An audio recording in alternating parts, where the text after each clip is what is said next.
ሰላም የቻናላችን ተከታታዮች፣ ዛሬ እጅግ ጥልቅና ለክርስትና እምነት እጅግ አስፈላጊ የሆኑ ሁለት ርዕሰ ጉዳዮችን እንመረምራለን፤ ጥምቀትና ቁርባን። እነዚህ ሁለት ምስጢራት በእርግጥስ ምንድን ናቸው?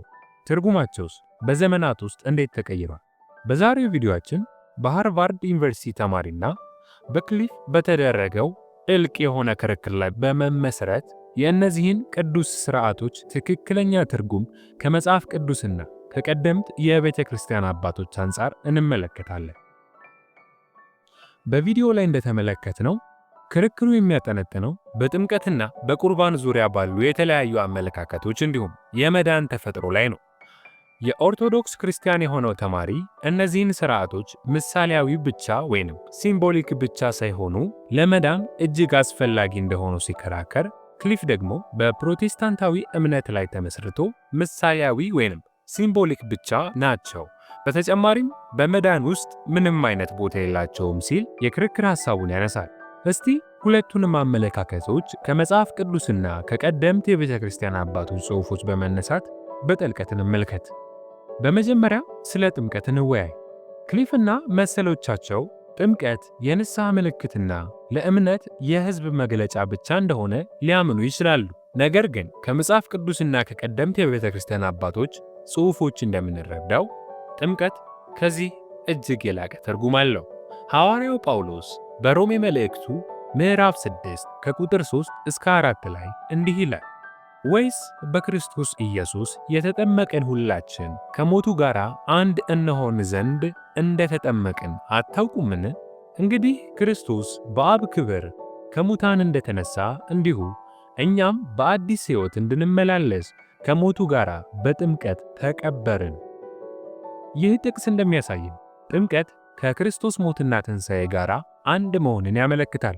በገላትያ ምዕራፍ 3 ከቁጥር 27 ላይ ደግሞ በክርስቶስ የተጠመቃችሁ ሁሉ ክርስቶስን ለብሳችኋልና ይላል። ይህም ጥምቀት ከክርስቶስ ጋር ያለንን ማንነት እንደሚያድስ ያስረዳል። ቀደምት የቤተ ክርስቲያን አባቶችም ስለ ጥምቀት ይህንኑን አስተምረዋል። ለምሳሌ በሁለተኛው ክፍለ ዘመን የነበረው ቅዱስ አግናጤዎስ ዘአንጾኪያ ጥምቀትን የማይሞት መድኃኒት ሲል ገልጾታል። እንዲሁም ቅዱስ ዮስጢኖስ ሰማዕት በ150 ዓመተ ምህረት ገደማ በጻፈው የመጀመሪያው የንስሐ መልእክቱ ላይ ጥምቀት የኃጢአት ስርየትና አዲስ ልደት እንደሆነ አስተምሯል። ቴርቱሊያን ደግሞ በጥምቀት አማካኝነት ከኃጢአት እንደምንነጻና ወደ አዲስ ሕይወት እንደምንገባ አጽንዖት ሰጥቷል። በተጨማሪም ሐዋርያው ጴጥሮስ በአንደኛ ጴጥሮስ መልእክት ምዕራፍ 3 ከቁጥር 21 ላይ ይህም ውሃ ደግሞ ማለት ጥምቀት አሁን ያድነናል፣ ይህም የሥጋ ንድፍ ማስወገድ አይደለም፣ ለእግዚአብሔር ግን በጎ ሕሊናን መመለስ ነው በኢየሱስ ክርስቶስ ትንሣኤ በማለት ጥምቀት ከሥጋዊ ንጽሕና ባለፈ ለእግዚአብሔር በጎ ሕሊና መመለስ እንደሆነ ያስረዳል።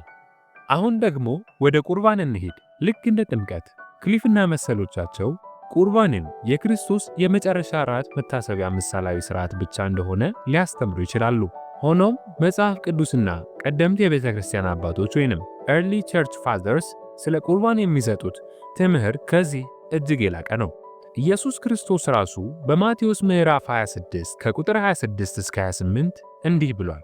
ሲበሉም ኢየሱስ እንጀራን አንስቶ ባረከ፣ ቆረሰ፣ ለደቀ መዛሙርቱም ሰጠና እንዲህም አለ፣ እንካችሁ ብሉ፣ ይህ ሥጋዬ ነው። ጽዋውንም አንስቶ አመሰገነ፣ ሰጣቸው፣ እንዲህም አለ፣ ከእርሱ ሁላችሁ ጠጡ፣ ይህ ስለ ብዙዎች ኃጢአት ይቅርታ የሚፈስ የአዲስ ኪዳን ደሜ ነው። ተመሳሳይ ቃላት በማርቆስ ምዕራፍ 14 ከቁጥር 22 እስከ 24 እንዲሁም በሉቃስ ምዕራፍ 22 ከቁጥር 19 እስከ 20 ባሉት ተመዝግበዋል። በተለይ በዮሐንስ ምዕራፍ 6 ከቁጥር 53 እስከ 56 ጌታ ኢየሱስ እንዲህ ብሏል፣ እውነት እውነት እላችኋለሁ የሰውን ልጅ ሥጋ ካልበላችሁ ደሙንም ካልጠጣችሁ በራሳችሁ ሕይወት የላችሁም። ሥጋዬን የሚበላ ደሜንም የሚጠጣ የዘላለም ሕይወት አለው፣ እኔም በመጨረሻው ቀን አስነሣዋለሁ። ሥጋዬ እውነተኛ መብል ነውና ደሜም እውነተኛ መጠጥ ነው። ሥጋዬን የሚበላ ደሜንም የሚጠጣ በእኔ ይኖራል፣ እኔም በእርሱ እኖራለሁ።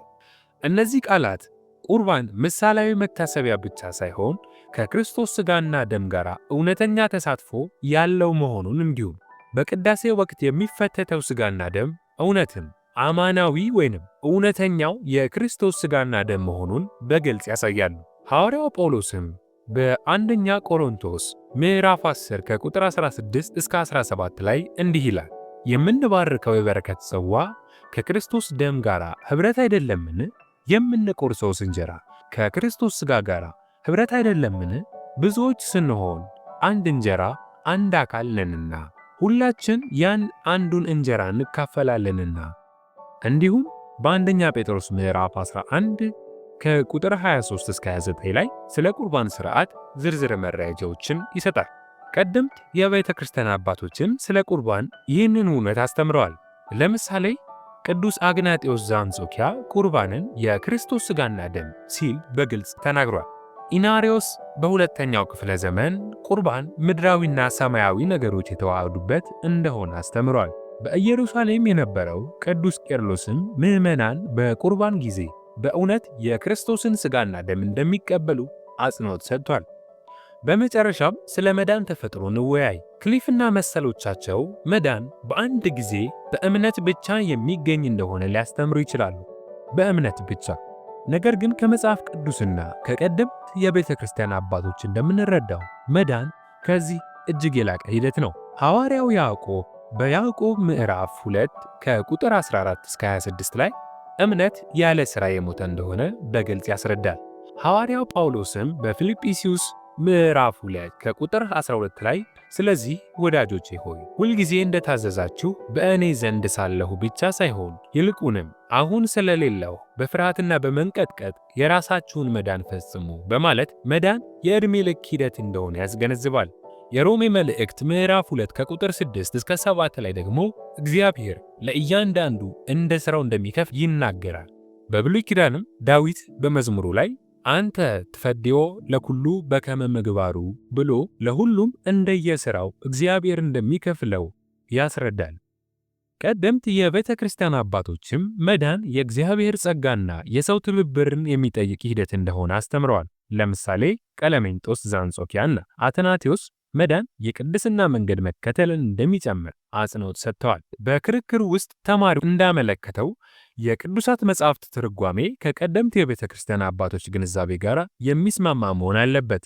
ሐዋርያው ጳውሎስ በአንደኛ ጢሞቴዎስ ምዕራፍ 3 ከቁጥር 15 ላይ የቤተ ክርስቲያን የእውነት ምሰሶና መሠረት እንደሆነች ይናገራል።